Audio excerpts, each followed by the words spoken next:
Welcome to the WRAL Daily Download. I'm Grace Holland. Here in the Triangle, it's hard to avoid I-440. I'm sure a lot of y'all's commute has taken you on it, and the construction there is definitely unavoidable. It's also taking a lot longer than initially planned. WRAL's Aaron Thomas will be looking into the delays Thursday at 6:15. Aaron joins me now. Thanks for being here. Oh, of course. Thanks for having me, Grace.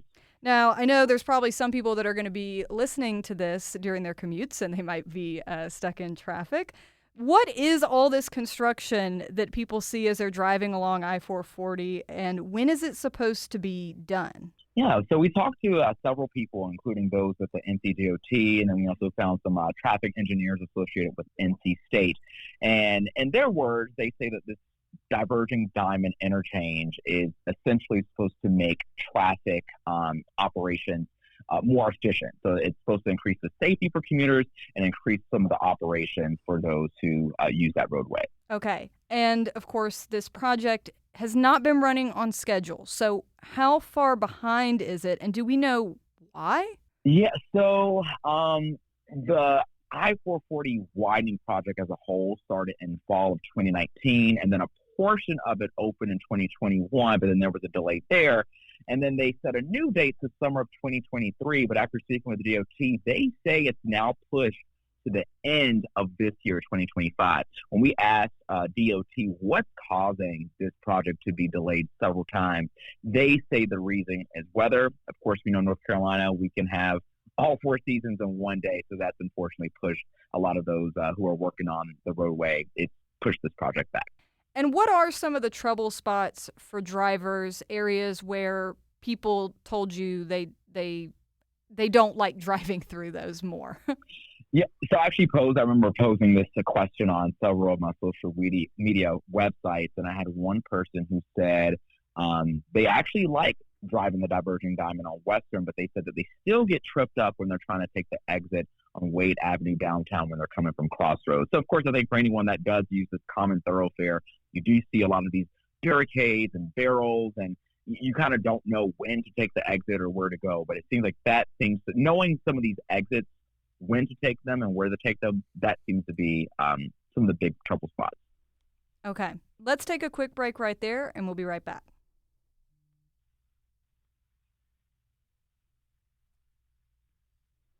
Aaron, before the break, you were walking us through what the goals of all this construction on I-440 is and what areas drivers seem to have the most trouble with. What did those drivers say to you about just how that construction affects them as they're going about their day? Yeah, we got a mixture of reactions from some people. One person told me that they love the diversion diamond, but I had a lot of people tell me, I had one person saying they're wondering when the construction will be done, driving it every week, and wrecks keep causing delays. So for the NC State student, NC State's not too far from where this diversion diamond interchange is, and some people simply say it's an eyesore. So they're just wondering, and I'm also looking at another comment here.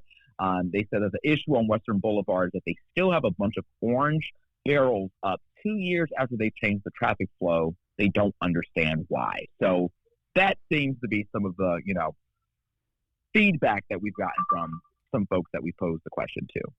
Yeah, and, I drive that way as well. Obviously, our station's off Western Boulevard, so a lot of us come through that area. What did DOT talk about why those cones and things are still there?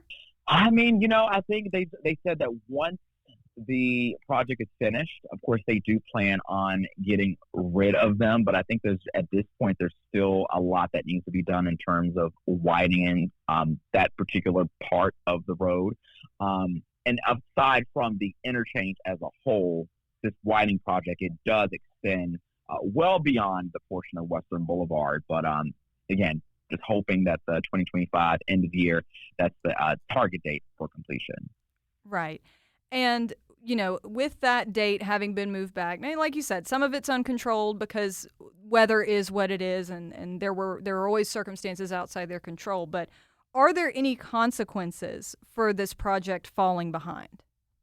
So that's a good question, and that's one that we posed to DOT. So It gets a little complicated just because they usually do hire an outside contractor. And when this project was delayed back in November of 2021, that contractor, Lane Construction, actually faced a $280,000 fine. That's a lot of money Yeah. because the project was 28 hours delayed. So the day that it was supposed to open, they were still working on this project. Now, I reached out to Lane Construction several times asking for their feedback, like, hey, with this project being behind, what does this mean in terms of, fees? They kept relaying me back to DOT, but in DOT's words, they said that, we really won't have totals of the project until it's completed. You also have to factor in inflation, but as far as fines, doesn't seem like they're going to be incurring any fines as far as we know. Okay. Any advice for drivers between now and when this thing is done? I would say, as someone that frequents that roadway quite frequently, I would just say be patient, pay attention. Of course, we live in a very rushed society. Of course, that area gets pretty busy during rush hour. So I would, of course, say just be patient, and the end of 2025 would be here before you know it. Okay. All right. Well, thank you so much, Aaron. We appreciate it. And thank you for listening to the WRAL Daily Download. Another great way to get WRAL news is the Morning Briefing newsletter.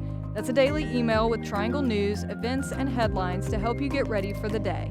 Sign up at WRAL.com/newsletter.